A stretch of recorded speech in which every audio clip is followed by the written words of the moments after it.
بخش تبریز گر خدا طلبی، بخش تبریز گر خدا طلبی، خوش بخا لا الہ الا ہو اللہ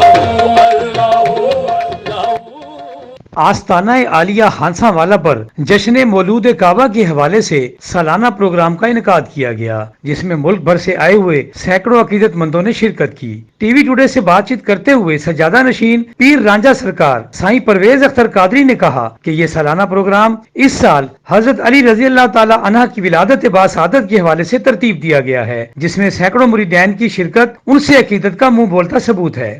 آج کا ہمارا سالانہ پروگرام جشن مولود کعبہ حضور مولا علی مشکل کشا رضی اللہ تعالیٰ عنہ کے سلسلے میں ہم نے جشن منایا ہے، اور یہ پہلے ہم مختصر پیمانے پہ کرتے تھے، اس بار ہم نے فیصلہ کیا کہ نہیں، ہم نے بہت بڑے پیمانے پہ جشن منانا ہے، تو اس لیے ہم نے یہ محفل سماع کا پروگرام کیا۔ پہلے محفل نعت کا پروگرام ہوتا تھا، آئندہ سال یہ بہت وسیع پیمانے پر پروگرام ہوگا اور اس میں تمام لوگوں کو ہم شامل کریں گے، اور یہ اجتماعی طور کے پروگرام میں تمام دوستوں نے اس میں بڑھ چڑھ کر خدمت کی ہے۔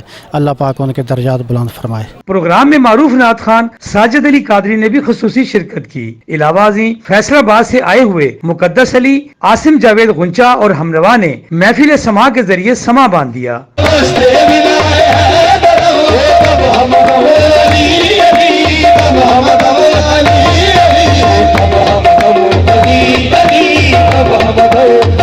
محفل کے اختتام پر عقیدت مندوں کے لیے لنگر کا وسیع انتظام بھی کیا گیا تھا۔